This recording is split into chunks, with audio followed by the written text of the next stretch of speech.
Welcome to another sample project based on P3 Express. And as you can see, this one is the Digital Timesheet project. And the project manager here was Jan Richards, and he allowed me to share this information here.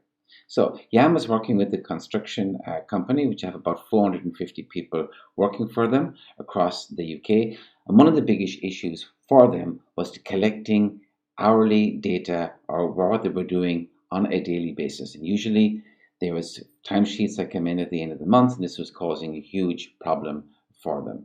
So what they wanted to do was to implement a digital timesheet system where every or all of the workers will be allowed to enter simple data at the end of every day, and then they'll have a better overview on what's happening and who should be billed and so on. So that's the idea. So when I asked Jan, I said, okay, Jan, what was the goal of the project? So the goal of the project was to install and configure a timesheet application that can be used by 450 on-site workers. Okay, that's the major goal. Of course, we have to find the correct application as well as part of the project. Then, how is the project defined? So we normally would use like a project brief or a project charter. To do this, we call this a project description document, and this is the layout. So we have the purpose, the expected benefits, requirements and quality expectations, stakeholder list, and expected costs and duration. Okay, so that's the most important data, and that's kept up to date during the project. So starting off with the purpose. What's the purpose of this project? The purpose of this project is to implement an online timesheet application to gather data quicker and more accurately. Okay, that's nice and simple. The major expected benefits for the company that's paying for this project itself, is that they will have more accurate data from users. Okay, that's good. Save about €8,000 per month in admin costs. Okay, that's a good savings. That's almost 100,000 a year. Then up-to-date information instead of waiting for 5 weeks for certain data to come in. Okay, now that's a big difference. So normally something might take 5 weeks, and now they're going to have it, let's say, on a daily or next day basis. That's a big improvement for them. Next, then we have the requirements and quality expectations. So here we're looking for the major items that should be delivered to make the project a success. And if any one of these are missing, the project is going to fail.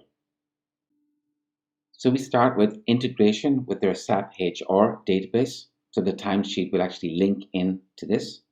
Next, we have foreman approval. So as soon as somebody puts in a timesheet information, the foreman can sign it off, and that should be made very easy. Then the next one is data validation. So we only accept data which fits a certain standards. That makes it easy. Mobile interface. So this application should actually allow people to fill in their timesheets from their mobile phone, and now everybody, of course, has a mobile phone, or at least all the staff have. It should be very easy to use. So for example, if we give it to 20 people, 18 people should be able to use it very easily without any need for any help. If it does that, then we can educate the last two. And adequate video training. So there can be a small video training of about 4 or 5 minutes, which can be given out to every employee to show how to use the system. Okay, so if we get all of those in there, that's the high level quality expectations, then we've got a very, very good chance of having a successful project. Then the stakeholder list. So these are basically the roles. The operations manager will be the sponsor, which is probably a good person to have as a sponsor, because they are concerned with day-to-day operations, and they will want this project to work, and they're the ones that will most benefit, actually, the role that will most benefit. Then the product owner is a program director. We have different consultants like the finance manager, the IT manager, the security officer, the provider. So the provider of the application itself will be part of the project. The HR manager, that's important as well, because they have to be on the project because it affects timesheets, and we're linking into the HR application. Contract specialist and service desk manager. Okay, good. So that's actually good roles to have in there. Just any comment on that? No. So it's important that the project manager recognizes all these roles at the beginning of the project and make sure that they are involved in the workshops, especially at the beginning of the project, and they all understand what part they actually play. And the last one, we have expected costs and duration. So the costs will be about 12,000 per year in licenses, sorry, 12,000 to set up the project, and then about 2,000 per year in licenses after that, which is not too bad. But the income or the savings that we get, the income comes from the savings, is about 96,000. So that's a very, very good return on investment for this project. Okay, so that's a nice example as well of a project description document, or sometimes it's called a project charter document also. Great. So how did you break down the project into deliverables? So Jan used the mind map to break the project down, and he introduced it like the following. So they started off with the design, so the design, let's say, of the project. So they did stakeholder analysis. That's who we saw the most important people were in the project to make sure they were on the project, invited in. Then we did the requirements analysis after making sure we had the stakeholders. And then we did kind of a final design document. Okay. Then we had to look for some software to actually use. So we had a document for tender, the tender sent out. We reviewed some of the offers. We then identified the supplier, and then we signed the contract. Okay, so different roles were involved in this, of course. Then the implementation part of it was the following. So we had functional workshops, technical workshops, planning, test environment established, configuration, feedback and updates. Then we had a go, no decision, and then a full rollout. So that's how it was done. Of course, some of these workshops were done overlapping some of this as well. And then the next one, we had the project plan. This is what the project manager created at the beginning of the project. Of course, we had a draft plan, plan reviewed, plan sign off, and budget. So that was done at around here, that area. And then on this part, we had the training. So we had an analysis of what we actually needed. Then we created the training, that was video training. We gave out the training and asked everyone to do it in under a certain time. And then, yeah, that was the last part of a training given.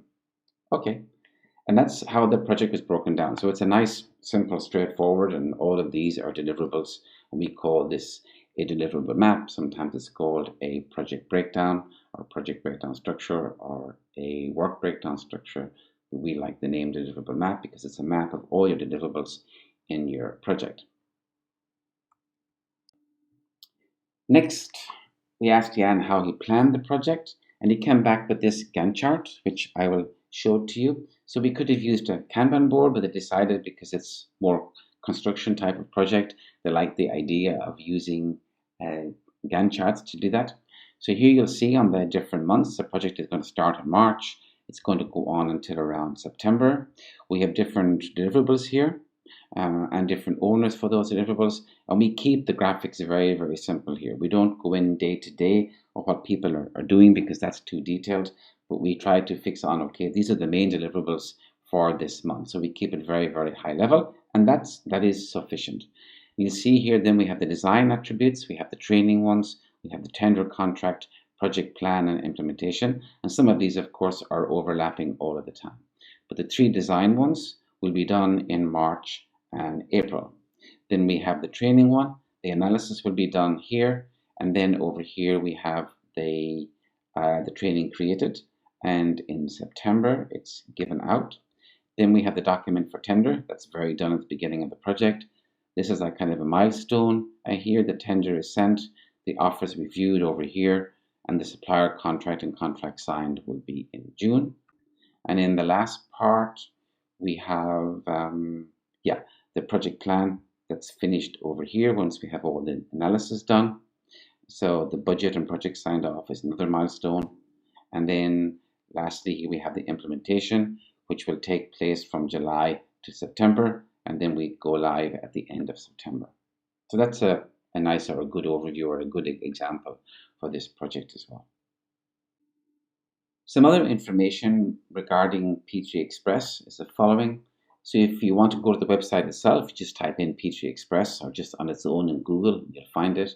There is a free awareness course as well, and this is sponsored by the European Community. Just type in P3Express Artofile, that's the name of the awareness course. It takes about 3 to 6 hours to get through, and it's really like a game where you can assume the role of a project manager, and then you're allowed to try to bring the project to a successful end because you have to make decisions on the way.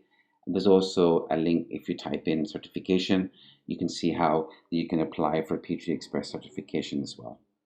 Okay, that's it. I'm glad you enjoyed this sample project. And if you want to find this PDF file or this presentation file, again, just search on P3 Express timesheet project, and I'm sure it'll come up, and the link will be in the video below if it's on YouTube, of course, as well. All right, bye-bye.